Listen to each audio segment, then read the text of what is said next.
महाभूता या पंच तत्व कहते हैं। As per the very first element which the almighty created was space. सबसे पहले स्पेस क्रिएट हुई, जिसे हम ईथर कहते हैं, या हिंदी में हम कहते हैं आकाश तत्व। सो पहला जो एलिमेंट है, सबसे पहला, this is called the ether is called as the first element formed by the power of consciousness of the God. Later on, out of ether, air was born, and out of ether and air, fire. Then out of ether, air and fire, water. Then ether, air, fire, water, earth. Sir थोड़ा slow please. Ji sir थोड़ा slow. मैं दोबारा repeat करता हूँ, इसमें voice आ रही है किसी की। भुवनेश जी, शायद आपका स्पीकर ऑन है, किसका है मुझे ये नहीं पता लग रहा, बट समबडी इज ऑन।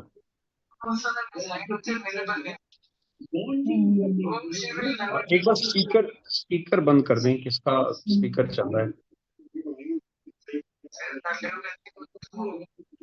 हम अपना स्पीकर एक बार बंद करेंगे तो थोड़ा सा वॉइस क्लियर हो जाएगी, वरना डिस्टर्बेंस रहेगी। रेनू अरोरा जी का ऑन है। रेनू अरोरा जी। रेनू मैम,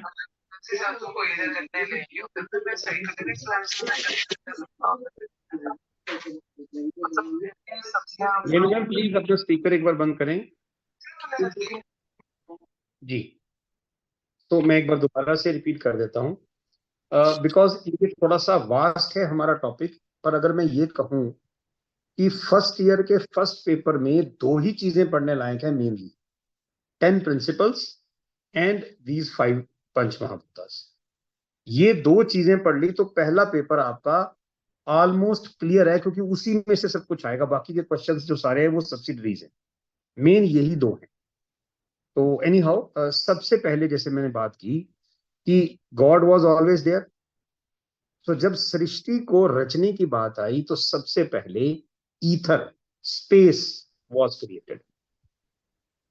देन उस स्पेस में, out of that space, air was form, and then out of ether and air, fire was formed, and then ether, air and fire, water, and from ether, air, fire and water, earth.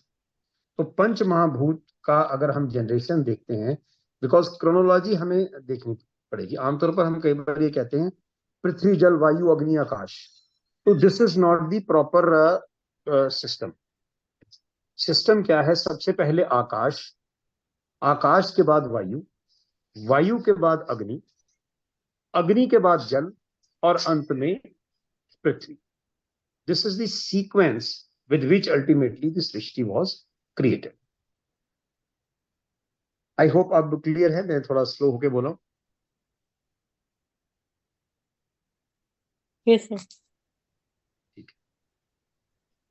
हमारा जो शरीर है, और हमारा क्या, हर living being का, even हमारे जो फूड्स हैं या हमारे वेजिटेबल्स, ये सारे इन 5 तत्वों के ही कहीं ना कहीं फॉर्मेशंस हैं। Now Mahatma Gandhi has said that human body is a universe in miniature. ये 1 नंबर का क्वेश्चन भी आ जाता है, क्योंकि अगर हमारा होपफुली तो ऑनलाइन ही होगा, लेकिन ऑनलाइन नहीं भी हो, ऑफलाइन भी होता है, तो उसमें भी 10 नंबर का वन लाइनर्स आते हैं। ये स्टेटमेंट दे देते हैं कि human body is universe in miniature. Who said this? So that is Mahatma Gandhi. उन्होंने ये कहा कि जैसे सारी सृष्टि इन 5 तत्वों से बनी है, वैसे ही हमारा शरीर भी 5 तत्वों से बना है। एंड ही सेज, उनकी बड़ी फेमस बुक है, आई वुड रिक्वेस्ट ऑल कि ये आप, अगर आपको मौका लगे तो जरूर पढ़ें, की टू हेल्थ। और अगेन ये 1 नंबर का क्वेश्चन है, who wrote the book key to health?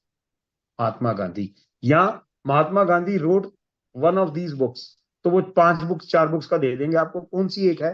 तो की टू हेल्थ है। दैट इज बड़ी छोटी सी बुक है, मेरे ख्याल से मुश्किल से 50-60 पेजों की होगी।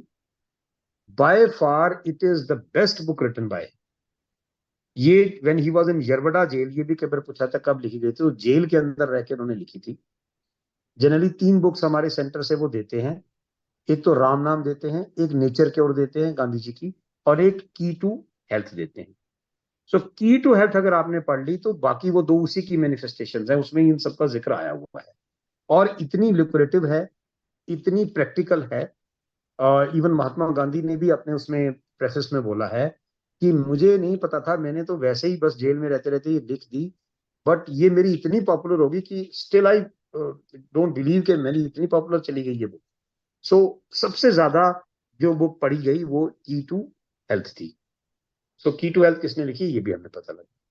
नाउ ही सेज कि अगर आपने यूनिवर्स को समझना तो सबसे पहले अपने शरीर को समझो, क्योंकि हमारा शरीर उसी यूनिवर्स की तरह से एक छोटा यूनिवर्स है, जिसे बोला ना यूनिवर्स इन मिनिएचर, तो एक स्मॉल एंटिटी है of that large entity, and even that large entity is a small entity of that largest entity, that is the almighty.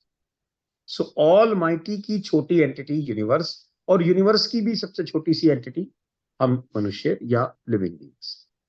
तो जैसे he says in his book कि हमारे शरीर में और यूनिवर्स में there is a balance of these 5 elements, एक निश्चित अनुपात में है। वो अनुपात जब हम डिस्कस करेंगे मैं बताऊंगा, भी मैंने वो भी सर्च करके नोट कर लिया कि कितना कितना अनुपात हमारे शरीर।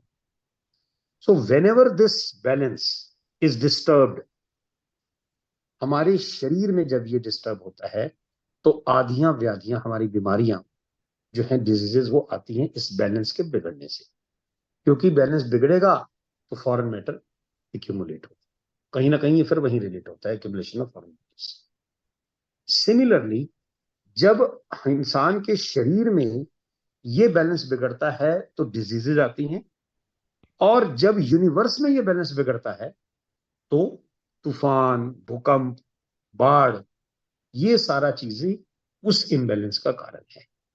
सो अपने शरीर को समझ गए तो यूनिवर्स को समझना आसान होगा, क्योंकि यूनिवर्स भी एक बहुत बड़ा शरीर है इन 5 महाभूतों का बना हुआ। That is what Mahatma Gandhi says in his world famous book key to health. एक स्टेटमेंट आती है उनकी, इसके ऊपर एक नंबर का क्वेश्चन पूछ लेते हैं, who gave this statement. He says I claim Ram naam is the best medicine to cure physical elements. अब देखिए, जो नेचुरोपैथी ने ओरिजिनल थॉट दिया था वो पंच महाभूत का था। Mahatma Gandhi is credit to give this 6th महाभूत कह लो टू दिस पंच महाभूत, दैट इज राम नाम। ही सेज ये पंच महाभूतों का बेस है उस राम। यहां दशरथ पुत्र राम नहीं है, राम यहां पर वो सर्वशक्तिमान ईश्वर, ये जैसे आप लाइट कह लें, आप उसको मूर्तियां मूर्त रूप में कैसे भी कह लें, मैं उसमें नहीं जाऊंगा, that is a religious issue. लेकिन ही सेज कि ये 5 तत्व भी फेल हैं अगर छठा तत्व जिससे ये ओरिजिनेट होते हैं आप उसे ही भूल जाते। तो जितनी भी वो ट्रीटमेंट करते थे उसमें ईश्वर के नाम का स्मरण वो साथ में जरूर जोड़ते थे। सो अकॉर्डिंग टू हिम, ये हम लिख सकते हैं अगर हमें क्वेश्चन आता है, he is credit to give the 6th element to already existing 5 elements, and that 6th element is Ram नाम। ये क्वेश्चन मैंने खुद देखा है, आते हुए हमारे टाइम में भी आया था कि 6th एलिमेंट कौन सा है। तो कई बार हम कहते हैं पंच महाभूत पढ़े, छठा पता नहीं कौन सा था। तो वो छठा एलिमेंट राम नाम है, या छठा एलिमेंट चाहे बिना बताए वो राम नाम शायद वर्ड ना भी यूज करें, who gave the 6th element to the realm of naturopathy? So then our answer will be Mahatma Gandhi. सो छठा भी इसमें हम अपने उसके दौरान करेंगे भी इसको। तो अब हम थोड़ी इसको स्टार्ट करते हैं अपने 5 महाभूतों को। सबसे पहला जैसे मैंने बताया ईथर और स्पेस, या हिंदी में कहें आकाश तत्व।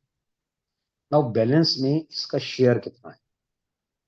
आकाश तत्व कॉन्स्टिट्यूट्स 8% ऑफ आवर। तो हमारे शरीर में जितना कुछ भी सिस्टम सेट किया हुआ है ईश्वर ने, उसमें 8% हिस्सा स्पेस है, खाली है। सो ये पूछा जा सकता है कि कितना परसेंट कॉन्स्टिट्यूशन इसकी है हमारे बॉडी के अंदर। 8% इज आकाश तत्व। Now as I said, ether is the most effective of all the elements. क्यों? क्योंकि पहला है ना। जब तक आप पूर्वजों को नहीं देखोगे तो आगे के वंशज को क्या देखोगे? बाद की बातें तो बाद में आएंगी। शुरुआत ही इंसान के शरीर का पहला तत्व आकाश है, जो कि 8% है। सो इसको कहा जाता है most effective of all the elements, 5 में से, वरना छठा तो सबसे ऊपर है ही है। This is also called the base of the universe. Universe का फॉर्मेशन का बेस, हमारे शरीर के फॉर्मेशन का बेस भी और यूनिवर्स का, क्योंकि दोनों एक तरह चलते। It is the first element as we know. और क्रिएशन जब की गई थी यूनिवर्स की, तो उसमें सबसे पहला यही बनाया था। अब रीटा जी वाली बातें उसमें आ जाएंगी, शुरू हो जाएंगी। इसके खत्म होने के बाद मैं आपका वो क्वेश्चन भी लूंगा, शायद मेरे लेने से पहले आप मुझे कहेंगे कि हाँ ये हो गया हमारा इसमें कवर। एनी हाउ, अब जो ये पहला है, इसकी जो क्वालिटी है, बिकॉज जब भी आप इस क्वेश्चन को अटेम्प्ट करेंगे तो 2-3 चीजें बतानी बड़ी जरूरी है। जिस एलिमेंट का आप लेंगे, आप सबसे पहले बताएंगे इस एलिमेंट का प्लेस क्या है, first, second, third, fourth, fifth. तो ये आपको इस क्रोनोलॉजिकल ऑर्डर में याद होना चाहिए। कहां इसकी जगह है, क्या इसकी क्वालिटी है। और थर्ड, फिर जो उसमें क्वेश्चन भी आता था कि ये सबल है, या जिसे हम कहते हैं, एक बात बीच में रह गई थी बात बतानी, हमारा जो जीवन है ये सारा सूक्ष्म से स्थूल तक जाना और स्थूल से वापस सूक्ष्म तक आना, ये ही हमारे जीवन की यात्रा है। तो मैं आपको बताता हूं इसमें कैसे। अगर हम इसको लेंगे तो हमने पढ़ा 2 वर्ड्स आते हैं, ग्रॉसर एंड सबलर। सबलर इज सूक्ष्म, सूक्ष्मतर आपको कह सकते हैं, और ग्रॉसर इज भारी, यानी कि उससे थोड़ा ज्यादा स्थूल। तो अब जब हम बताएंगे, सबसे पहले हम बताते हैं क्वालिटी। इसकी क्वालिटी है साउंड। आपने शून्य की आवाज कभी सुनी हो? बिल्कुल आप एक कमरे में बैठ जाएं, बिल्कुल कुछ नहीं चल रहा, उसमें हवा भी नहीं है, कुछ भी नहीं है। अब भी अगर आप उसको सुनने की कोशिश करें, इस समय भी अगर आप अकेले बैठे हैं, तो एक अलग सी तरह की आवाज आती है, जिसे हम शून्य की आवाज, वो स्पेस की वॉइस है। That is the only quality this space has. Space में और कोई क्वालिटी नहीं है, आप उसको देख नहीं सकते, टच नहीं कर सकते, उसका कोई टेस्ट नहीं है, कुछ नहीं। सिर्फ एक क्वालिटी है, दैट इज साउंड। सन्नाटे की आवाज, जिसे कई बार कई ऑथर्स अपने नॉवेल्स में लिखते हैं, तो शमशान के आगे से जा रहा था तो सन्नाटे की भी एक बड़ी डरावनी सी आवाज थी। तो वो जो बिल्कुल एक शून्य की आवाज होती है, that is the quality of this ether और आकाश तत्व। So that is the quality sound. Now next thing, आकाश तत्व या ether is subtler than all the other 4 elements. उनसे सूक्ष्म है, क्योंकि पहला है ना। जैसे जैसे आप आगे बढ़ेंगे, मैंने क्या बताया था, सूक्ष्म से स्थूल की यात्रा। सो पहला एलिमेंट जो होगा वो बिल्कुल सबसे ज्यादा सूक्ष्म। ईश्वर तो है ही है, ईश्वर के बाद से ये निकला, तो ईश्वर को बीच में नहीं ले रहे, हम 5 तत्वों की बात कर रहे हैं। तो 5 तत्वों में जब जो तत्व जो सबलेस्ट है, आप ये कह सकते हो, मोस्ट सबल या सूक्ष्म तत्व, सूक्ष्मतर या जरा हिंदी थोड़ी जितनी नहीं है, सबसे ज्यादा सूक्ष्म जो है, दैट इज ईथर और आकाश। नौ, ये 4 तत्वों से सबलर है, बट अगर राम नाम से आप अगर कहेंगे तो ये ग्रॉसर है, क्योंकि उससे भी सूक्ष्म था। ये आपका वो जो रीटा जी का क्वेश्चन था, उसमें स्टार्टिंग में इससे आपको पता लगे क्यों सबके बारे में कहा है, पर फिर भी उसको भी लेंगे बाद में। नाउ कैसे इसे अटेन करना है, मैंने अभी शुरू में एक बात कही थी कि सेकंड ईयर के लिए भी ये आज का लेक्चर जरूरी है, कारण इसमें उनके इश्यूज भी टच होंगे। अब आकाश तत्व को प्राप्त करने का जो सर्वोत्तम साधन है, the best way out is fasting. And fasting, mind you, is the very first topic of the very first paper of your second year. So fasting का एक, आप फर्स्ट ईयर में इसकी हल्की सी जानकारी लेंगे और बाद में जाके पूरा यूनिट आपको फास्टिंग का आएगा। तो बड़ा जो हमारा सिलेबस है बड़े तरीके से बनाया गया है, एक से दूसरा, दूसरे से तीसरा निकल। फर्स्ट ईयर हम ढंग से पढ़ते हैं तो सेकेंड ईयर को समझने में बड़ी आसानी होती है, और फर्स्ट और सेकेंड ईयर जिसने समझ के पढ़ा वो थर्ड ईयर उसके लिए इजी हो जाता है। सो फास्टिंग जो है, it is the best way out to get the akash tattva और द ईथर एलिमेंट। इसी कारण से नेचुरोपैथी फास्टिंग थेरेपी को यूज करती है कि जब किसी की डिजीज को क्योर करना है बाय इंक्रीजिंग द आकाश तत्व। अब आकाश तत्व बार बार मैं कहता हूं तो अपने मन में याद आता है कि जो ब्लू कैनोपी ऊपर नीली छत है सिर्फ वही आकाश है, नहीं। आकाश मैंने जैसे बताया स्पेस, ऊपर भी, हमारे बाहर भी, हमारे अंदर भी जो स्पेस है वो आकाश तत्व है। सिर्फ नीला आकाश ही आकाश तत्व नहीं है, so far as the naturopathy is concerned.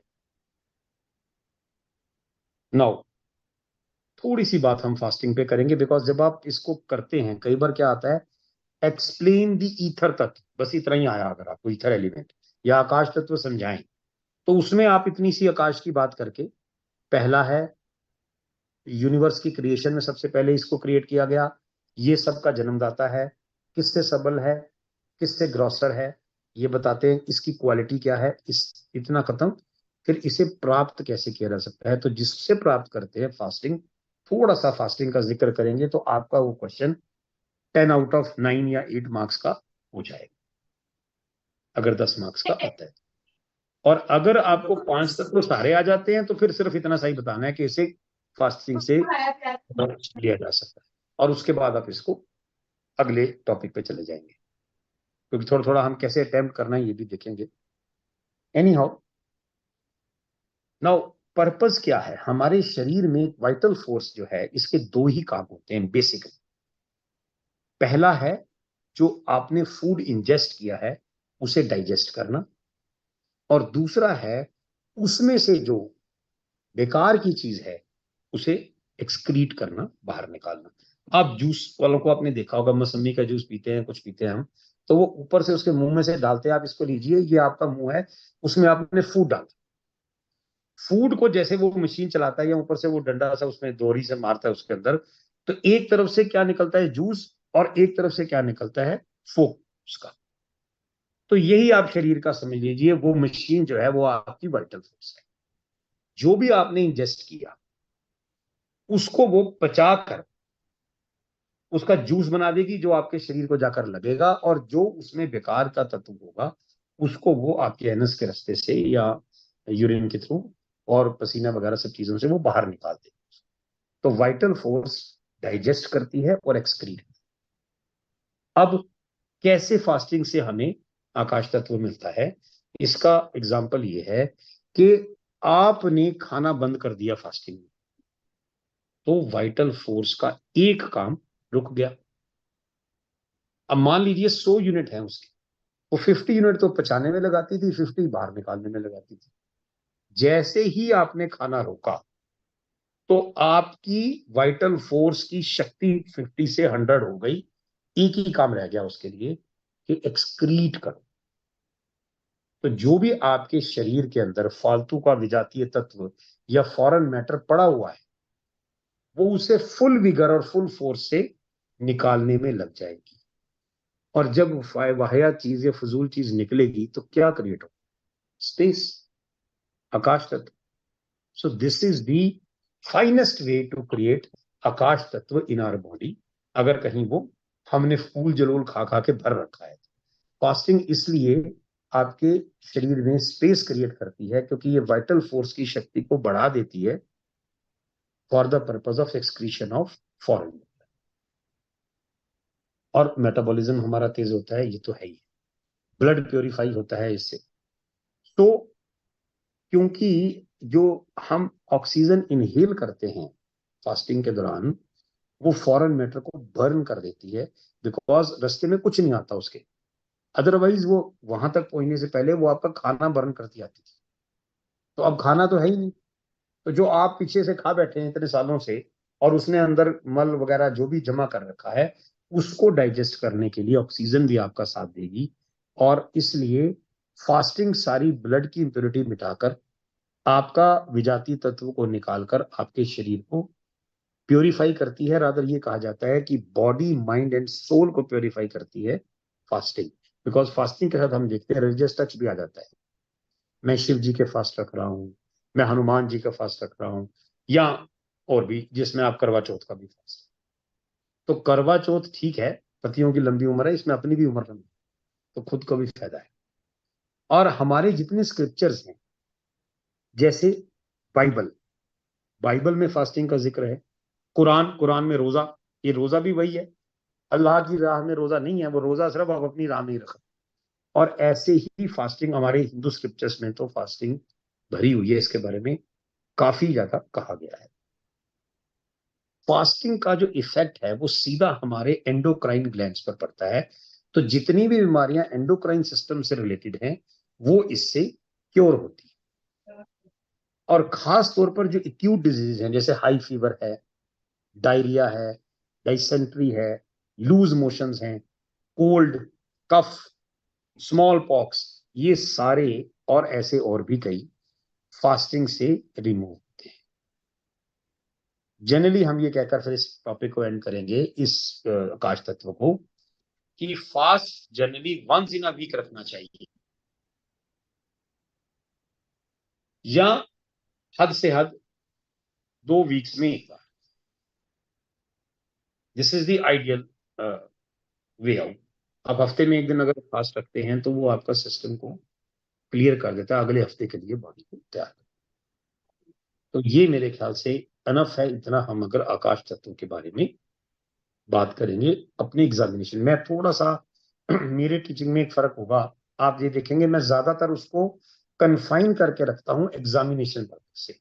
दिसंबर में हमारे एग्जाम आ रहे हैं, फिलोसफिकली अगर हम बातें करने जाएं आकाश पे तो आकाश तत्व भी करते रहेंगे, 1 घंटा तो भी कम रहे। सो हम देखेंगे कहाँ इंपॉर्टेंट है, कैसे अटेम्प्ट करना है क्वेश्चन को, क्या चीज लिखनी है। इतना लिखा हुआ मोर देन सफिशिएंट है। This will get us maximum marks अगर हम आकाश तत्व अकेला आए। अगर पांचों तत्व पूछेगा तो फिर सिर्फ आप उतना उसकी क्वालिटीज और वो बताकर और वहीं पर उसको सिर्फ कि कहां से ले सकते हैं बंद कर। नाउ नेक्स्ट इज एयर और वायु तत्व। जैसे आकाश तत्व मैंने बताया था 8% ऑफ आवर बॉडी इज आकाश तत्व, ऐसे ही 2% नीचे आ जाइए, 6% इज वायु तत्व। हमारे शरीर में जो वायु की प्रेजेंस है दैट इज 6%। अगर बॉडी को 100% लगा के चले तो उसका 6% हिस्सा वायु तत्व का है। जैसे पहले बताया, वायु का जन्म जो है आकाश से हुआ, टेक्नोलॉजी।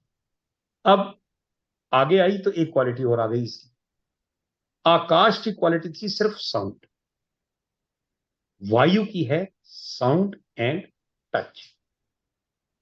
अब कई बार मैं फिर से किसी न किसी उसकी तरफ चला जाऊंगा, ऑथर्स की तरफ, कि वो जा रहा था और ठंडी हवा उसे चीरती हुई निकल। चीर कैसे लिया? क्योंकि उसमें वो टच है। आपके रोंगटे खड़े होते ठंडी हवा चलती है तो, क्योंकि वो स्पर्श करती है। हवा का स्पर्श आपको महसूस होता है। और वॉइस तो हवा की है ही, कहीं भी हवा चलती है तो ये जो एक आवाज आती है इसकी, दैट आवाज इज वेरी मच ऑडिबल।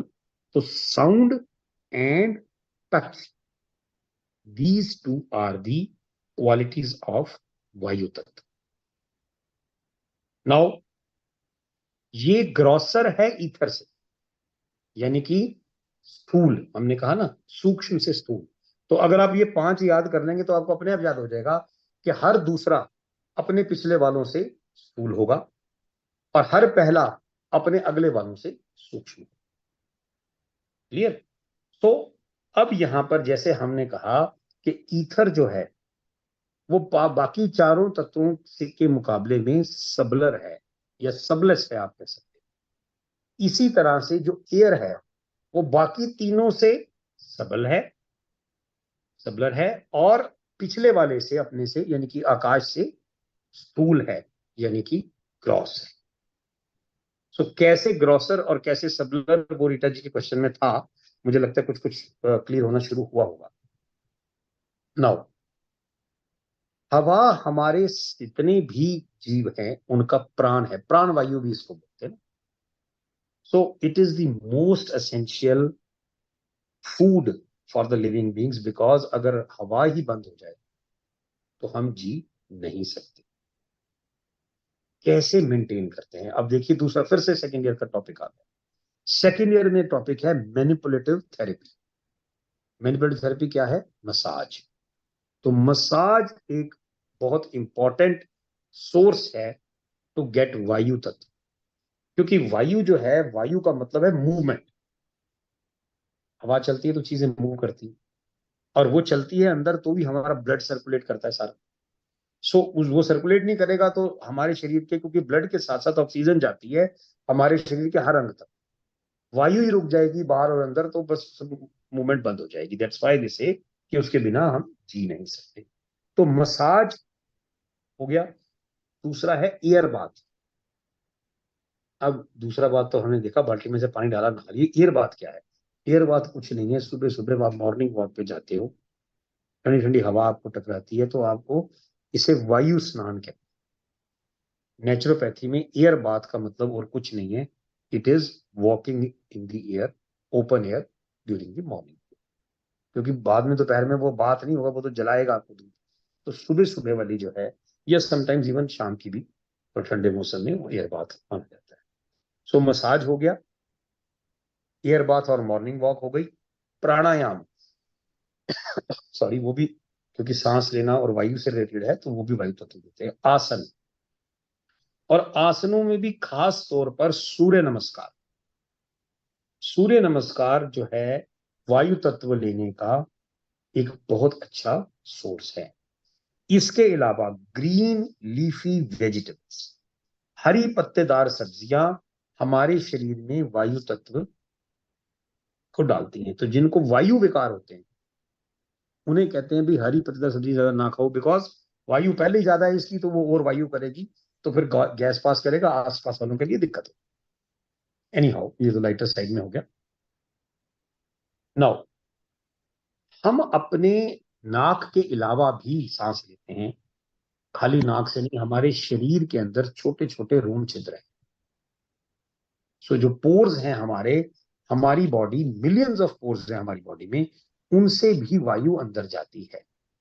तो जब हम मॉर्निंग वॉक पे निकलते हैं तो सारा शरीर ही सांस लेता है उस ठंडी हवा में, पूरे शरीर का स्नान होता है। दैट्स व्हाई मैंने भी पहले भी कहा हम उसे एयर बाथ कहते हैं। इससे रिलेटेड एक नंबर का क्वेश्चन भी साथ में बात डिस्कस कर लेता हूं। When we go out for a walk, about 200 muscles of our body get light exercise. So the question is, आएगा किस तरह से? If we when we go out for a walk, dash numbers of our muscles get light exercise. तो 200 muscles को light exercise मिलती है। हमारी जो हार्ट बीट है वो 72 से 80 में, वॉक की बात कर, इसीलिए वॉक ज्यादा अच्छी है हर तरह के एज ग्रुप में, बुजुर्गों के लिए भी। बिकॉज दौड़ोगे तो तेज धड़केगा दिल, अगर उस स्टेज में नहीं हो आप तो बहुत ज्यादा हार्ट बीट बढ़ना भी ठीक नहीं होता। 72 आइडियल है, 10 बढ़ जाएगी वॉक करने से तो उसका बेनिफिट होगा, क्योंकि इतनी सी बढ़ने से ऑक्सीजन का इंटेक बढ़ेगा। ऑक्सीजन का इंटेक बढ़ेगा तो ब्लड सर्कुलेशन में ज्यादा ऑक्सीजन शरीर में पहुंचेगी और वो हमें बेनिफिट देगी। इसलिए एयर बाथ के ये दो खास तौर पे महत्व बताए जाते हैं।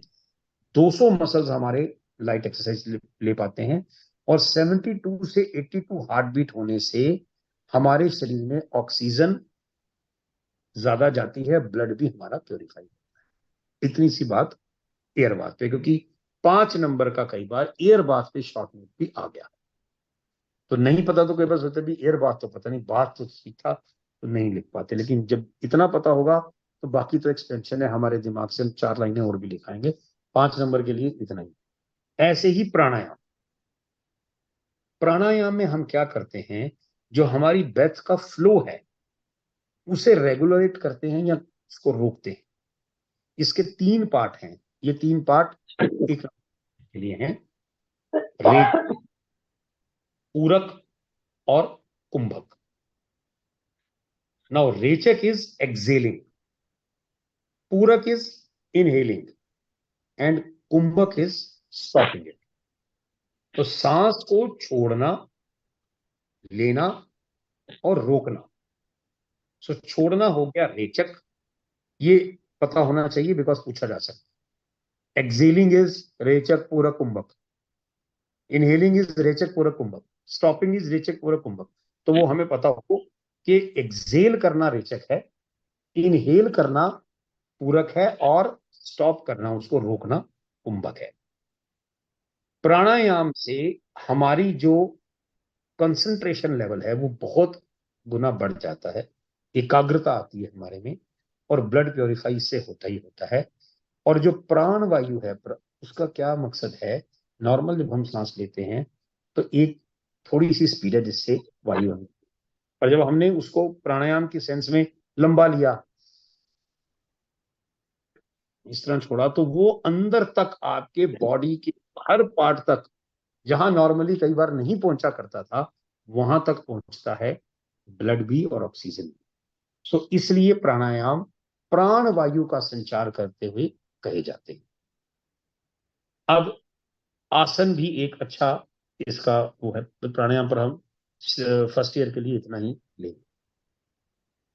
नौ आसनों में भी खासतौर पर मैंने बताया सूर्य नमस्कार। सूर्य नमस्कार एक बहुत अच्छी एक्सरसाइज है टू अचीव दी वायु तत्व।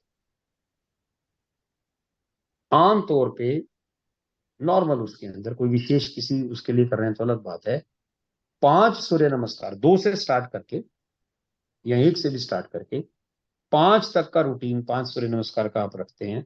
करने वाले तो 50-50 भी कर जाते हैं और भी कई ज्यादा करते हैं, लेकिन वो फिर एक्सट्रीम हो गई। हम नॉर्मल उसमें 5 सूर्य नमस्कार अगर रखते हैं तो वो बहुत ही ज्यादा बेनिफिशियल है। कुछ चीजों में ध्यान रखना चाहिए, 9 साल से नीचे के बच्चे को सूर्य नमस्कार जो है वो एडवाइजेबल नहीं है। स्त्रियों में जो मेंसेस का पीरियड है उसके 6 दिन बाद तक मना किया जाता है, और एक प्रेग्नेंट लेडी को आफ्टर 4 मंथ्स ऑफ प्रेगनेंसी से लेकर और डिलीवरी के भी आगे 4 मंथ्स तक सूर्य नमस्कार नहीं करना चाहिए। सूर्य नमस्कार पर भी 5 नंबर का नोट आया है, इसलिए मैं थोड़ा सा आपको इसको एक्सप्लेन कर रहा हूं कि 4 महीने हो गए गर्भ धारण किए हुए, प्रेग्नेंट हुए हुए, उसके बाद 4 महीने तक कर सकते हैं, उसके बाद नहीं करेंगे। डिलीवरी होने के भी अगले 4 महीने तक नहीं करेंगे। फायदे इसके क्या हैं? कॉन्स्टिपेशन, सारे हम पढ़ते हैं बीमारियों का जड़ पेट है, ऐसे ही व्याधियों में सबसे बड़ी व्याधि कॉन्स्टिपेशन। कॉन्स्टिपेशन के कारण ही और बीमारियां पैदा होती हैं जब उसे क्लियर हम उसको रिजॉल्व नहीं करते। कॉन्स्टिपेशन में बहुत अच्छा है सूर्य नमस्कार, पाइल्स में बहुत अच्छा है, सांस की तकलीफ जिन्हें रहती है, नेचुरली अटैक के समय नहीं बट अदरवाइज, ये फेफड़ों को भी, लंग्स को शक्ति देता है, पूरी बॉडी को शक्ति देता है। वैसे it strengthens our brain, lungs, nervous system, heart. Beauty conscious लोगों के लिए उनकी ब्यूटी को बढ़ाता है, चेहरे पर तेज आता है अगर आप सूर्य नमस्कार की रेगुलरिटी बना लेते हैं। स्पाइनल कॉलम में अगर कोई एलिमेंट्स हैं वो दूर होती है। सारी बॉडी हमारी, क्योंकि पूरी बॉडी का व्यायाम है, तो वो फ्लेक्सिबल बनती है and we get peace of mind as well as concentration. तो ये हमारा सूर्य नमस्कार का बेनिफिट है। नाउ ये मैंने बताया है कि 2 या 1 से शुरू करके 5 तक कर लेंगे तो बहुत अच्छा है, बाकी बढ़ाए जितना बढ़ा सकते हैं कैपेसिटी के हिसाब से। कैपेसिटी से अधिक, excess of everything is bad, जबरदस्ती नहीं करनी, आप 2 से 5 करें, बहुत अच्छा है। So this was so far as the second तत्व हमारा वायु तत्व was concern. Now we come to the third तत्व, फायर। इसको फायर एलिमेंट भी कहते हैं, सन एलिमेंट भी कहते हैं और अग्नि भी कहते हैं। अब 2% और नीचे आ जाएगी, 4% अग्नि है हमारे शरीर, 8% आकाश, 6% वायु, 4% अग्नि। याद करना आसान हो जाता है, वरना बंदा सोचता है इतना कहाँ याद रखूं, कितने परसेंट है। तो 8 6 4 आपको, तभी मैं बार बार कहता हूँ क्रोनोलॉजी अगर ध्यान रह जाएगी तो ये चीजें बड़ी इजी हो जाएंगी। हमने 8 से शुरू किया तो हमें पता है अगले में 6 है, उससे अगले में 4 है। इस तरह से अगर हम अपनी क्रोनोलॉजी में याद रखते हैं तो कई तरह के बेनिफिट हमें समझने में आ जाते हैं। अब आकाश तत्व को कैसे ले सकते हैं? सबसे अच्छा जो सोर्स है वो है सूर्य। तभी हम सनबाथ का कंसेप्ट, अब सनबाथ का कंसेप्ट आते ही आप इसमें क्रोमोथेरेपी में आ जाएंगे और वो फिर सेकेंड ईयर का topic. That's why I was saying कि सेकेंड ईयर भी कवर होती है साथ में। नाउ तीसरी चीज आई तो क्वालिटीज भी 3 होगी। पहले में 1 थी, दूसरी में 2 थी, तीसरे में 3 है। क्या? सबसे पहली साउंड, जलती हुई फायर की वो तड़ की आवाज आपने सुनी होगी। Second, touch. नहीं कोई मानता टच है तो टच करके देख लो, जल जाए। तो टच है इसका। तो फायर का साउंड है, टच है और फॉर्म है। आपने आग की लपटों की, अगर आप मोमबत्ती में भी देखेंगे तो एक पर्टिकुलर फॉर्म आती है। और जलती अगर आग देखेंगे तो वो भी आगे जाकर ऐसे हो जाए। तो आग के अंदर 3 क्वालिटीज हैं, साउंड, टच एंड फॉर्म। अब तक हम ये समझ गए हैं। जब हम ग्रॉसर और सबलर की बात करेंगे तो ये ग्रॉसर है पहले 3 से, ईथर से, एयर से, सॉरी ईथर एंड एयर से, क्योंकि अभी तीसरा तो हम कर रहे हैं। 2 से ये ग्रॉसर है और बाकी के जो बच गए उनसे ये सबलर है। ठीक है जी, देखिए वाटर और अर्थ से ये। नाउ सन एलिमेंट अगर आपके शरीर में ना हो तो हमारी जो शरीर है ये लेस हो जाता है और कई तरह की जो इसमें इलनेस आती हैं, that are lethargy, gout, paralysis. अगर अब देखिए, आप जैसे आप कर रहे हैं कि ये नहीं होता तो ये आते हैं, तो जिसको ये होगा उसको क्या तत्व कम हो रहा है? अग्नि तत्व। गाउट के लिए अग्नि तत्व बहुत इंपॉर्टेंट है। एक सेकंड, मुझे लगता है कॉल आ रही है। वो सब तत्वों से भारी है। अभी क्या था, मुझे जवाब देना जरूरी था, वरना मुश्किल हो जाती। Anyhow, this was on the lighter side. Lifeless हो जाती है हमारी शरीर, और gout, paralysis, lack of appetite, cold, constipation, ये 3 4 चीजें अग्नि तत्व की कमी होने से होती हैं। तो अगर ये 3 4 चीजें हों तो अग्नि तत्व पीने की तरफ प्रयास करें। और सबसे बड़ी बात, सन को हम ये समझते हैं कि रोशनी ही देता है सर। नहीं, ये हमें लॉन्ग लाइफ भी देता है और इंटेलिजेंस भी देता है। जितनी वेजिटेशन हमारी धरती पर है ये सब सूर्य के, अगर वो नहीं उगेगा तो सब वेजिटेशन खत्म हो जाएगी। तो फिर नॉन वेजिटेरियंस को भी दिक्कत हो जाएगी, बिकॉज उसी वेजिटेशन को तो वो जानवर खाते हैं जिन्हें फिर नॉन वेजिटेरियंस खाते हैं। तो सूर्य के बिना कुछ नहीं मिलेगा, ना वेजिटेरियंस को ना नॉन वेजिटेरियंस को। So that's why it is that much important. Now कहां से मिलता है हमें ये? सन बाथ, चार्जिंग वाटर और ऑयल थ्रू सनलाइट, ये सब क्रोमोथेरेपी आ रही है सेकेंड ईयर वालों वाली। तो फर्स्ट ईयर में ये करके निकलेंगे तो जब इसका, आप फिर वही बात होगी कि ये सबल चल रहा है और वो ग्रॉसर रूप उसका देखेंगे तो आपको इजीली ट्रांजिशन हो जाएगी from first year to second year. So sun bath हो गया, चार्जिंग वाटर और ऑयल थ्रू सनलाइट हो गया, स्टीम बाथ। स्टीम बाथ पर हमें अभी अभी आगे देखेंगे भी, हमें 5 10 मिनट का, 5 10 नंबर का शॉर्ट वो भी पूछते हैं लोग।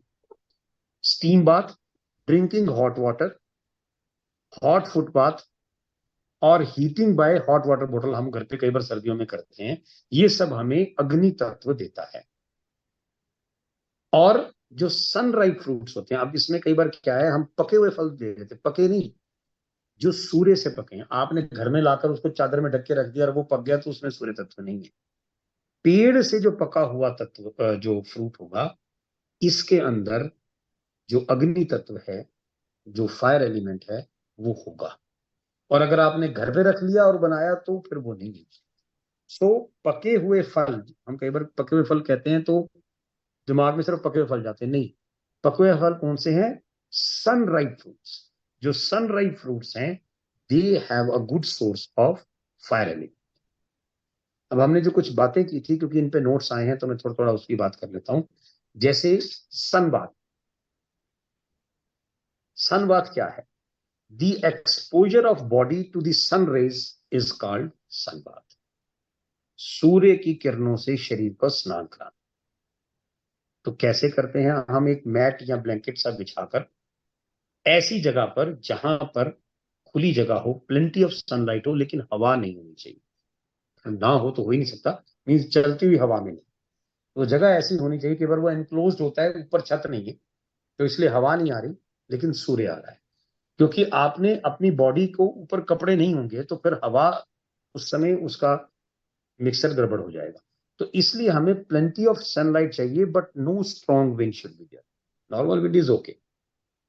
Now what is the best time? Best time is early morning और ड्यूरिंग द इवनिंग, जब सन की हीट बड़ी लाइट सी हो, क्योंकि हमें तेज नहीं चाहिए। सो whatever is required on body is a small underneath, and if the place is like that कि वो सबसे अलग है, then nothing is required, अगर आपने प्रॉपर सन बाथ लेना है। हाँ, सन बाथ की ड्यूरेशन पूछते हैं, तो normal duration is 15 to 20 minutes, and in no case, mind you, it should cross maximum which is 1 hour। 1 घंटे से ऊपर तो कितना भी मध्यम हो नहीं लेना। 15-20 minute is the best period. शुरू करने से पहले हम 1 गिलास नॉर्मल पानी इसमें पीते हैं, और सन बाथ लेने के बाद we should take bath with cold water और wipe all body parts with wet cloth. अब कोल्ड वाटर में बार बार अपने हर लेक्चर में कहता हूं, बर्फ का पानी नहीं है, नॉर्मल टैप वाटर को नेचुरोपैथी में cold water. So normal tap water का स्नान लेना सन बाथ के बाद एडवाइजेबल है, और अगर किसी को कुछ दिक्कत लगती है तो वो गीले कपड़े से अपने शरीर को जो है पोंछ ले, और इसके बाद कुछ देर की ब्रिस्क वॉकिंग, तब जाकर आपका सन बाथ पूरा होता है। सन बाथ में ये 3 चीजें जरूरी हैं: सन बाथ करना, उसके बाद नहाना या शरीर को गीले कपड़े से पोंछना, बिकॉज जो सन एलिमेंट ने आपके अंदर के विजातीय तत्व को या फॉरेन मैटर को पोर्स तक लाया है ना, उसका साफ होना भी जरूरी है, वरना वो वहीं अटका रह जाएगा और वापस ना चला जाए, ये भी जरूरी बात। तो इसलिए आपको ये 2 चीजें जरूरी है। जब आप सन बाथ लेते हैं तो कहां से निकलता है आपका जो फॉरेन एलिमेंट है? By way of sweat, urine and stool. Sun bath के बाद आया हुआ जो स्टूल है, उसके अंदर फॉरेन मैटर की मात्रा ज्यादा होती है, बिकॉज वो हीट करके उसको नीचे की तरफ धकेलता है एक्सक्रीशन के। तो और सन बाथ से क्या होता है? हमारी ब्लड सर्कुलेशन इंप्रूव होती है। स्किन डिजीजेस जिनको हैं उनके लिए सन बाथ को रामबाण कहा। स्किन डिजीज को दूर करने के लिए सन बाथ बहुत ही अच्छा है। बैकएक के लिए, गाउट के लिए, क्रैम्प्स पड़ते हैं, रूमेटिज्म, गठिया गुठिया वगैरह, इसमें बहुत अच्छा सन बाथ माना गया है। सो अब एक इसके साथ साथ मैंने आपको बोला स्टीम बाथ। स्टीम बाथ भी इसका एक पोर्शन है। मुझे लग रहा है कि हम इसको करने के बाद, हाँ बस यहाँ फिर हम थोड़ा सा रुक जाएंगे। थोड़ा सा स्टीम बाथ का मैं आपको देख लेता हूँ, और उसके बाद फिर अगले उसमें जाएगा हमारा, क्योंकि फिर ये पीरियड हमारा टाइम, उसके बाद मैंने देखा 1 घंटे के बाद ना ज्यादा कैपेसिटी बैठने की भी नहीं रहती, वो भी देखनी चाहिए साथ साथ। तो स्टीम बाथ आ गई ना। स्टीम बाथ के लिए अगर किसी ने देखा हो, वैसे हम जब एकानिया में टूर लेकर गए थे, वहां पर वो बॉक्सेस पड़े हुए थे, जो लोग गए हैं उन्होंने देखा होगा। एक वुडन कैबिन होता है, उस कैबिन में जो सिर है आपका यहाँ तक का है, वो कैबिन उसके दरवाजे से खुल जाते हैं, खुल के आप अंदर, क्योंकि मैंने खुद लिया हुआ है तो मैं बता सकता हूँ। उसमें एक स्टूल रखा होगा, आप उस पर जाकर बैठ जाते हैं। Mind you, there should be no clothes on your body. वो एक कमरे के अंदर रखा होता है। आप जब करने जाते हैं तो कमरे को बंद करके you remove your clothes, open the doors, go inside. Doors को बंद करेंगे तो ये गर्दन गर्दन के बाहर का हिस्सा आपका रह जाएगा। आप उस स्टूल पे बैठते हैं, हेड आपका बाहर रहता है, उस आपके सर के ऊपर गीला तौलिया रखा जाता है, क्योंकि हीट सर पे नहीं चढ़नी चाहिए। और 1 गिलास नॉर्मल जो कोल्ड वाटर है वो हम पीते हैं। फिर क्या है, जनरली एक कुकर रखा होता है जिसमें पानी स्टीम होता रहता है, तो उससे जो स्टीम निकलती है उसके ऊपर एक रबड़ पाइप लगाई जाती है, जो कि उसकी जो एंडिंग है अपनी उसकी उधर से वो लगाया ओपनिंग से, और एंड जो है वो आपके उस वुडन बॉक्स के अंदर हो। तो धीरे धीरे जैसे वो कुकर चलता जाएगा, हीट होती जाएगी, तो जो स्टीम है वो अंदर आपके वुडन बॉक्स में भरती जाएगी। बॉक्स बंद है, तो आप देखेंगे आपके सारे शरीर पे पानी पानी पसीना हो जाएगा। सो वाइल डूइंग दिस, जब आप अंदर बैठे हुए हैं, आपने खाली नहीं बैठना, कॉन्टिन्यूसली अपने शरीर को रगड़ना है, क्योंकि जो अंदर से फॉरेन मैटर स्वेट के रूप में बाहर आ रहा है उसे रिमूव भी करते जाना है। बीच बीच में अगर तौलिया आपको लगता है कि पानी सूख गया है, तो फिर वो थोड़ा सा गीला पानी उसके ऊपर छिड़क देते हैं, सिर के ऊपर रखे। तो इसका जो टाइम है, गर्मियों में थोड़ा मुश्किल लगता है क्योंकि पहली गर्मी हो रही होती है स्टीम लेना, लेकिन बहुत कारगर है। 5 से 10 मिनट अगर आप इसे लें, और सर्दियों में आप 10 से 20 वंस इन अ वीक आपका लिया हुआ स्टीम बाथ गर्मियों में बहुत है। और सर्दियों में आप ट्वाइस ले लें, थ्राइस ले लें, बहुत अच्छा है। वो अच्छा भी लगता है क्योंकि सर्दियों में तो ठंड ज्यादा होती है, गर्मियों में थोड़ा सा मुश्किल जरूर होता है। कुछ चीजें जो इसमें ध्यान रखने वाली हैं, बिकॉज स्टीम बाथ पर शॉर्ट नोट कई बार एग्जाम्स में आया। सबसे पहली बात है, prior advice of doctor is a must. ये किसी डॉक्टर की, किसी फिजिशियन के उसमें ही करना चाहिए, क्योंकि कई लोगों में ये अवॉइडेबल होता है, एडवाइजेबल नहीं होता। पानी पीना है जो आपने, बेटर है अगर हनी और लेमन जूस उसमें साथ हो, तो वीकनेस जो कई बार इससे आती है वो उसको रोकता है, हनी और लेमन वाला वाटर। गीला जो तौलिया है वो सिर पर जरूर रखना है, और बॉडी रिलैक्स्ड रहनी चाहिए। पहली बार मैं आपको अपना एग्जांपल से बताता हूँ, जब मैं गया था तो बड़ी बेचैनी सी फील हुई थी, क्योंकि कमरा बंद था, बड़ा सा कमरा था, उसमें वो एक वुडन बॉक्स रखा था, मैं उसमें घुस गया विदाउट क्लोथ्स, और उसके बाद वो दरवाजा भी बंद कर दिया, और हीट आ रही है, तो एक अलग सी आपको बेचैनी सी फील होती है कि खोल के दरवाजा बाहर भागो। सो उस ये सिर्फ शुरू शुरू की बात है, अपनी बॉडी को रिलैक्स रखना है। जैसे मैंने तो, जैसे कोई नाम जपना शुरू कर देता है, कोई कुछ करता है, तो मैंने भी अपनी आंखें बंद करके I try to concentrate on the name of Almighty, और वो फिर धीरे धीरे मेरा ठीक हो गया। उसके बाद तो मैं कहता था कब दोबारा कब लेना है, मैं डॉक्टर को पूछा करता था। सो बिना किसी वस्त्र को पहने आपने अंदर बैठना है, ये बड़ी जरूरी बात है। स्टीम बाथ का बेनिफिट नहीं है अगर आपके शरीर पर कोई भी कपड़ा है, उस पोर्शन को एटलीस्ट। और बेस्ट टाइम क्या है, खाली पेट और सुबह का समय। लोग कई बार शाम को लेते हैं, शाम को अवॉइडेबल ही रहना चाहिए, ये एडवाइजेबल नहीं है, बिकॉज आपने सारे दिन का कुछ ना कुछ खाया होता है। आपका जो एम है खाली बॉडी में से जो अंदर पड़ा हुआ फॉरेन मैटर से बाहर निकालना है। तो ओवरनाइट अगर आप भूखे हैं तो वो बड़ा सही है, खाली पेट सुबह ये काम करके फिर बाद में। और इसके बाद कोल्ड बाथ, कोल्ड फिर वही बता रहा हूँ, नॉर्मल टेप कोल्ड बाथ लेना एडवाइजेबल है वही, क्योंकि वो सारा बाहर आ गया होगा, तो आप नहाएंगे तो वो उसे साफ कर देगा। और नॉट मोर देन ट्वाइस और थ्राइस, बहुत अच्छा है ये, सर्दियों में ट्वाइस एंड थ्राइस, एंड गर्मियों में वंस इन। अब इसको क्या करता है, this opens the skin pores, जो हमारे मैंने अभी बताया था कि स्किन में मिलियंस ऑफ पोर्स हैं जिनसे ऑक्सीजन अंदर जाती है, ये भी रुक जाते हैं हमारे डे टू डे उसमें। तो ये इसलिए अच्छा है कि ये आपके पोर्स को बिल्कुल खोल देता है, और मैक्सिमम अमाउंट ऑफ ऑक्सीजन, जितनी ऑक्सीजन अंदर जाएगी, youth, long life, lack of diseases, ये सब ऑक्सीजन की क्वांटिटी के बढ़ने से होता है। तो ये डायरेक्ट और इनडायरेक्ट इसके बेनिफिट्स होते हैं कि पोर्स आपके बिल्कुल खुल जाते हैं। जो लोग ओबीस हैं, ओबेसिटी में ये बड़ा अच्छा माना गया है, बिकॉज ये फैट को बर्न करता है आपका जो आप उसमें उष्ण स्नान लेते हैं। फिर गॉल ब्लैडर के अंदर जिनको कैल्कुलाई है, स्टोन है, उनके लिए भी ये स्टोन को भी गलाने का काम करता है।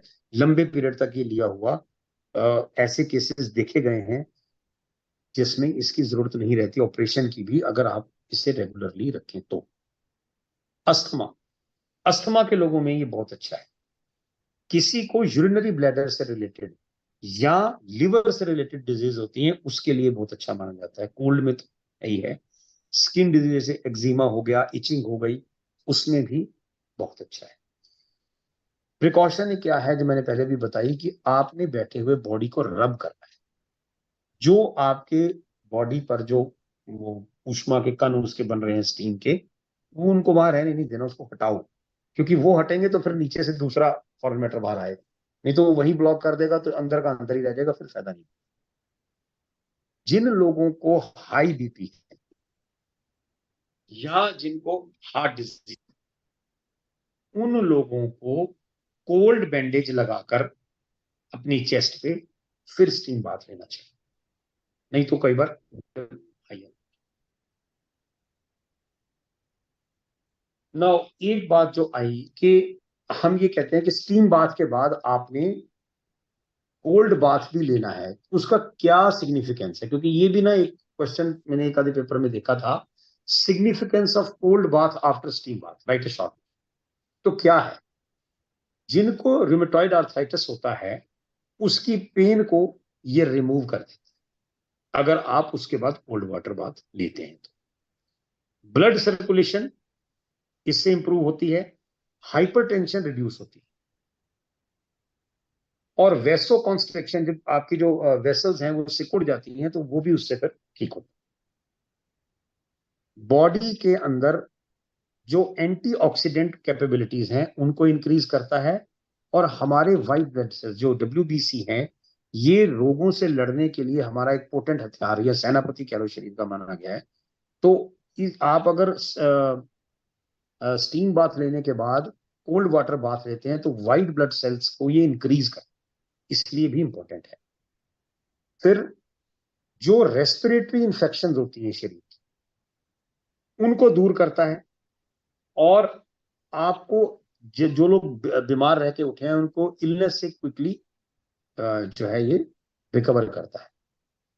फिर आ गया आपका कि जो डर्ट आपकी उससे मैंने जो बात पहले भी बताई थी कि स्वेटिंग जो due to the steam bath होगी, उससे जो डर्ट आ जाएगी अंदर की बाहर, उसको रिमूव करता है, तो इसलिए ये इंपॉर्टेंट भी माना गया है। एक और इसका हॉट फुट बाथ, ये भी आपका फायर तत्व में आएगा, और ये फिर से हॉट फुट बाथ के ऊपर आप डिटेल में फिर पढ़ेंगे जब आप हाइड्रोथेरेपी में जाएंगे, क्योंकि हाइड्रोथेरेपी का भी स्टीम बाथ भी उसका अंग है, हॉट फुट बाथ भी उसका अंग है। तो इसमें क्या है, ध्यान रखना चाहिए, जिन लोगों को हाई बीपी है, हार्ट डिजीज है, या बहुत वीक है बॉडी से, वो लोग हॉट फुट बाथ अवॉइड करें, बाकियों के लिए ये ठीक है। इसमें क्या है, बिना क्लोथ्स के जो है एक क्लोज्ड रूम के अंदर व्यक्ति बैठ जाता है, उसके सिर को कवर करते हैं कोल्ड वाटर के गीले टॉवल से, जैसे हमने स्टीम बाथ में किया। उसकी जो लेग्स हैं they are put in a bucket of water, जिसका टेम्परेचर ऑलमोस्ट 102 डिग्री फॉरेनहाइट पे रखा जाता है, और जो फीट हैं वो अप टू एंकल्स तक डूबोने हैं, इतना पानी होना चाहिए कि आपकी जो एंकल्स हैं वो उसमें डूब जाए ना। इसके पानी को हम टेम्परेचर, जो इसका टेम्परेचर है वो ग्रेजुअली इंक्रीज करते हैं। 102 डिग्री पर हमने रखा और इसको 115 डिग्री फॉरेनहाइट तक हम लेकर जाते हैं। कैसे उसको निकालते हैं कि उसमें से आप बकेट में से पानी निकालकर बाहर रखेंगे और गर्म पानी उसको रिप्लेस करें, तो धीरे धीरे टेम्परेचर उससे बढ़ता जाएगा। इसके इंस्ट्रूमेंट्स आते हैं जो उसका टेम्परेचर शो करते हैं, जहां 115 पे पहुंचा आप रुक जाते हैं। कई बार क्वेश्चन पूछते हैं हॉट फुट बाथ का, एक नंबर क्वेश्चन पूछते हैं कितनी ड्यूरेशन होनी चाहिए। So from 5 to 30 minutes hot foot bath हम लेते हैं। हॉट फुट बाथ के बाद जो आपकी लेग्स हैं आपने फिर उनको कोल्ड वाटर में रखना है, लगभग आधे से 1 मिनट, गर्म से निकालकर नॉर्मल, ठंडा मतलब नॉर्मल, नॉर्मल पानी में आधे से 1 मिनट रखेंगे, और फिर ड्राई टॉवल से आप उसको वाइप कर दें। ठीक है जी। और उसके बाद आपने 10-15 मिनट लेग्स को अपने हाथों से रब करना है। So this is the process of hot bath. अब ये बेनिफिशियल किस किस में है, जिन लोगों को नींद नहीं आने की प्रॉब्लम, तो साउंड स्लीप के लिए हॉट फुट बाथ लेकर जो लोग सोते हैं, बड़ी शानदार नींद, उनको चैन की नींद वो ले पाते हैं। आपकी इंटेस्टाइन्स को ये स्ट्रेंथन करता है, ब्लैडर को स्ट्रेंथन करता है, देन ब्लड सर्कुलेशन इंक्रीज होती है थ्रू आउट द बॉडी, हमारा इम्यून सिस्टम इंक्रीज होता है, लिम्फ फ्लो इंक्रीज होता है, और इसका न्यूरोलॉजिकल इफेक्ट बड़ा ज्यादा अच्छा है, नर्वस सिस्टम पे बहुत अच्छा इफेक्ट पड़ता है। अस्थमा के लिए, नेजल कंजेशन के लिए भी ये बहुत अच्छा माना गया। तो अब मेरा ख्याल है हम पूरा 1 घंटा लगा चुके हैं अपना। हमारे जो 2 तत्व रह गए, एक तो वाटर एलिमेंट और एक रह गया हमारा अर्थ एलिमेंट। इसको हम अपने, मैं कहने लगा था नेक्स्ट एपिसोड में मुंह से निकलने लगा था, अगले उसमें क्लास में हम देखेंगे। और मेरे ख्याल से आज तक, अभी तक इतने जो हमने 3 एलिमेंट्स देखे, आकाश तत्व, वायु तत्व और अग्नि तत्व, ether, air and fire, in elements को लेकर ना कुछ समझ आया हो, I have tried my level best कि मैं इसको बिल्कुल, because I my self is a student, तो कैसे मैंने इन चीजों को समझा था, कहां से पकड़ के इजी लैंग्वेज दी थी, वही मैं आपको देने की कोशिश कर रहा हूं। लेकिन फिर भी रीटा अरोड़ा जी से तो मैं खासतौर पर पूछना चाहूंगा, उनके सवाल का अगर जवाब ना आया हो तो वो मुझे बताएं, क्या वो सर समझ आ मेरी गया? वही थी, ग्रॉस और सटलर वाले पॉइंट पे, हाँ जी। सूक्ष्म और स्थूल, उसको थोड़ा डिटेल में बता दीजिए, मेरे को उसमें थोड़ा डाउट है। अच्छा, अभी है, ठीक है। हाँ जी। मैंने आपको ये बताया कि सारी यात्रा सूक्ष्म से स्थूल की ओर और फिर वापस स्थूल से सूक्ष्म की ओर है। कैसे? सूक्ष्म इज मिनिमम, मतलब मिनिमम। हाँ, जिसको हम सबल बिल्कुल बोलते हैं, बिल्कुल जिसको छोटे छोटा देख नहीं सकते, बिल्कुल सूक्ष्म। हाँ जी, हाँ। और स्थूल मतलब जिसका आकार या और चीजें बढ़ती जाती। तो अब आप देखें स्थूल कि बड़ा। सबसे जो सूक्ष्म है वो तो ईश्वर है। यस। तो ईश्वर से जो निकला पहला एलिमेंट, मैंने बताया कि जब हम क्रोनोलॉजी को याद रखते हैं तो हमें ये स्थूल और सूक्ष्म वाली बड़ी थ्योरी आसानी से याद हो जाती है। यात्रा मैंने बोली सूक्ष्म से, ईश्वर से, उस परमात्मा से, और फिर आत्मा का शरीर आना, और फिर शरीर से बनकर फिर वापस आत्मा का परमात्मा में मिल जाना, ये सारा कंसेप्ट सूक्ष्म से स्थूल और स्थूल से सूक्ष्म। इसी तरह से 5 एलिमेंट्स, सबसे ज्यादा सूक्ष्म तो ईश्वर है, चलो छोड़ दिया। 5 एलिमेंट्स की अगर बात करेंगे तो हम आकाश तत्व कहते हैं, ये सबसे सूक्ष्म है पांचों। क्योंकि इससे निकला अगला तत्व हमारा वायु। सो जो वायु निकला, वायु क्या हुआ? आकाश से भारी, लेकिन जो आगे उसके आएगा फायर, जल और पृथ्वी, उससे सूक्ष्म। Am but I sir, clear? इधर सूक्ष्म कैसे हुआ सर? मैं बताता हूँ वो भी। ऑल प्रेवलेंट है, सब जगह पे है, मतलब। क्या Because you क्या cannot see. दोबारा बोलेंगे, मैं नहीं समझ पाया आपकी सर, बात। आकाश तत्व जो है वो जी हमारे सब जगह आसपास है और हमारे अंदर भी है, बिल्कुल। मतलब ऑल प्रेवलेंट है वो हम्म। तो हम सूक्ष्म कैसे मानते हैं सर? सूक्ष्म देखिए, जैसे अब आप एक बात बताइए, जो जीवाणु हैं या कीटाणु हैं, उनको हम्म। सूक्ष्म कहते हैं ना, सारे यस। वातावरण में भरे हुए हैं। हाँ जी। तो उस कंसेप्ट से सूक्ष्म देखिए, आप देख नहीं सकते, पकड़ नहीं सकते, बिल्कुल थिनेस्ट ऑवर थिन है वो, अच्छा। उस सेंस में आप लीजिए इसको। ठीक है। ओके। अब अगर आप ये कहें कि वायु है, वायु भी तो चारों तरफ है, हाँ जी। लेकिन फिर उसका आकार नहीं है, इसलिए उससे वो सूक्ष्म हो गई आपकी अग्नि से, जल से और पृथ्वी से। या। लेकिन वायु फिर भी कुछ उसका टच फील होता है, तो इसलिए वो भारी है आकाश से। ठीक। ना जी? ठीक। अगर फिर भी नहीं आया तो मैं एक और तरीके से कुछ बताऊं। हाँ जी सर। आपका जो ये था, ये 2 स्टेटमेंट्स थी उसके अंदर, हाँ जी सर। दी सोल और God has all the qualities, ये तो हम या। सब मानते हैं। हम्म। जो जन्मदाता है सब चीजों का, सब क्वालिटीज उसमें मिलेंगी आप। हम्म। तो वो सबसे सूक्ष्म है, लेकिन उसमें वो सब क्वालिटीज हैं जो इवन सबसे स्थूल के अंदर भी, क्योंकि वो उसका जन्मदाता हो। अब उसके बाद उन्होंने कहा ether has one quality, that is sound, वो अभी हमने बात की।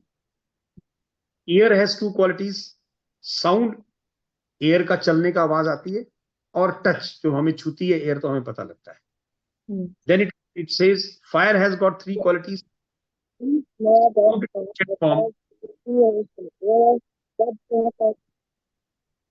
आवाज मेरे को लगता है किसी और की आ रही है, आप ही की आ रही है?